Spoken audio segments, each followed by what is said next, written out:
ஆண்டவரும் அருமை இரட்சகருமாகிய இயேசு கிறிஸ்துவின் நாமத்தில் உங்கள் அனைவரையும் அன்போடு கூட வாழ்த்துகிறேன். இந்த நாட்களிலே சிந்திக்கும்படியாக தெரிந்து கொள்ளப்பட்ட திருமறை பகுதியின் வசனம் மீகா 7வது அதிகாரம் 15வது வசனம். மீகா 7:15.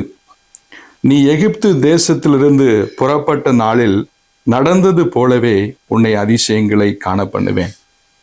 ஆம் பிரியமானவர்களே, உங்களுடைய வாழ்க்கையிலே கர்த்தர் இயேசு அதிசயங்களை காண செய்ய போகிறார். உங்கள் குடும்பத்திலே கர்த்தர் இயேசு உங்களுடைய வாழ்க்கையில அற்புதங்களை செய்ய போகிறார்.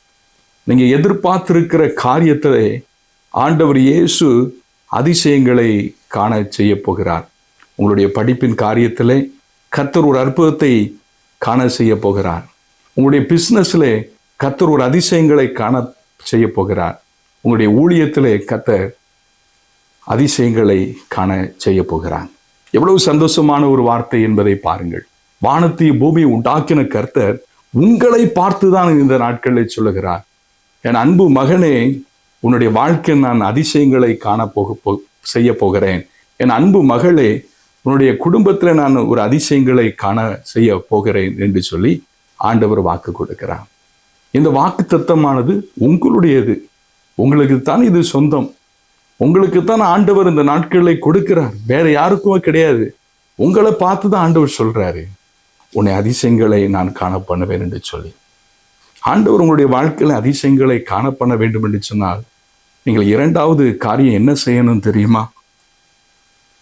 மீகா 7வது அதிகாரம் 8வது வசனத்தை நீங்கள் படித்து பார்ப்பீர்கள் என்று சொன்னால், என் சத்துருவே, எனக்கு விரோதமாய் சந்தோஷப்படாதே, நான் விழுந்தாலும் எழுந்திருப்பேன். என் சத்துருவே, எனக்கு விரோதமாய் சந்தோஷப்படாதே, நான் விழுந்தாலும் எழுந்திருப்பேன். நான் விழுந்தாலும் எழுந்திருப்பேன். அந்த விசுவாசம் உங்களுடைய வாழ்க்கையில காணப்பட வேண்டும். உங்களுடைய வாழ்க்கையில 2வது ஒரு விசுவாசம் உங்களுடைய வாழ்க்கையில காணப்பட வேண்டும். உங்க வாழ்க்கையில ஒரு விசுவாசம் இருக்கணும். எபிரேயர் 11வது அதிகாரம் 7வது வசனத்தை நீங்க படிச்சு பார்த்தீங்கன்னா, விசுவாசம் இல்லாமல் தேவனுக்கு பிரியமாய் இருப்பது கூடார காரியம். ஏனெனில் தேவனிடத்தில் சேருகிறவன் உண்டென்றும் அவர் தம்மை நோக்கி தேடுகிற மக்களுக்கு பதில் அளிக்கிறவர் என்றும் நீங்க விசுவாசிக்க வேண்டும்.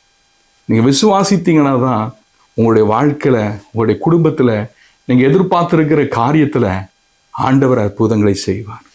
நீங்க விசுவாசிக்கணும். நீங்க விசுவாசித்தீங்கன்னா தான் உங்களுடைய வாழ்க்கையில அற்புதங்களை ஆண்டவரால் செய்ய முடியும்.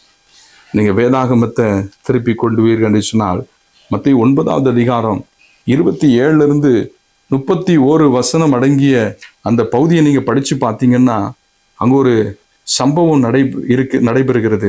அங்க ஒரு மனிதனை ஆண்டவர் 2 பார்வையற்ற மனிதர்களுக்கு ஆண்டவர் அவருடைய வாழ்க்கையில ஒரு அற்புதத்தை செய்கிறார். ஒரு அதிசயங்களை காண பண்ணுகிறார். பாருங்க, மத்தேயு 9வது அதிகாரம் 27 வசனத்துல நீங்க படிச்சு பார்த்தீங்கன்னா, இயேசு அவ்விடம் விட்டு போகையில் 2 பார்வையற்றவர்கள் அவர் பின்னே சென்று, தாவீதின் குமாரனே, எங்களுக்கு இறங்கும் என்று கூப்பிட்டார்கள். பாருங்க, இயேசு போயிட்டு இருக்கிறாரு. அப்ப 2 பார்வையற்ற மனிதர்கள், கண் பார்வையில் அவங்களுக்கு பார்வையற்ற அந்த மனிதர்கள் இயேசுவுக்கு பின்னே சென்று, தாவீதின் குமாரனே, எங்களுக்கு இறங்கும் என்று அவர்கள் கூப்பிட்டாங்க. பாருங்க, அவர் வீட்டுக்கு போயிட்டார். வீட்டுக்கு வந்த பின்பும் பாருங்க, அந்த பார்வையற்ற மனிதர்கள் இயேசு இடத்துல வராங்க. வந்து இயேசு வந்தார்கள். வந்து இதே வார்த்தையை சொல்றாங்க.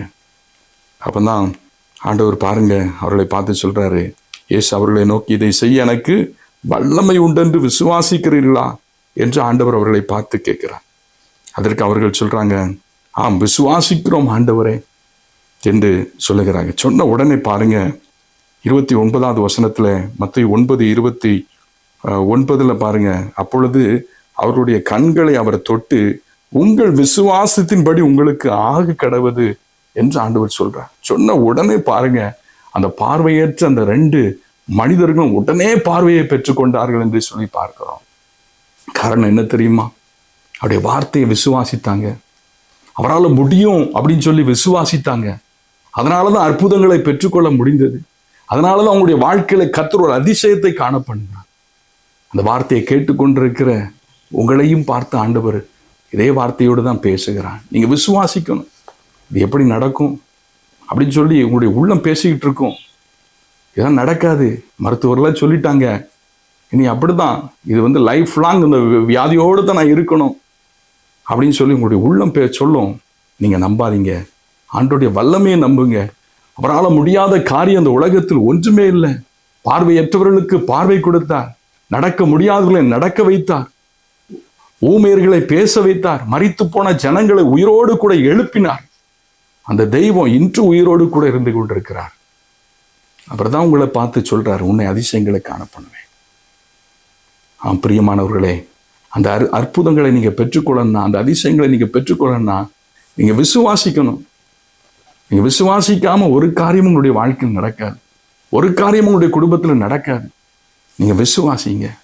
ஆண்டவர் உங்களுடைய வாழ்க்கையில், உங்களுடைய குடும்பத்திலே நீங்க எதிர்பார்த்திருக்கிற அந்த காரியத்திலே ஒரு அதிசயங்களை காண பண்ணுவார்.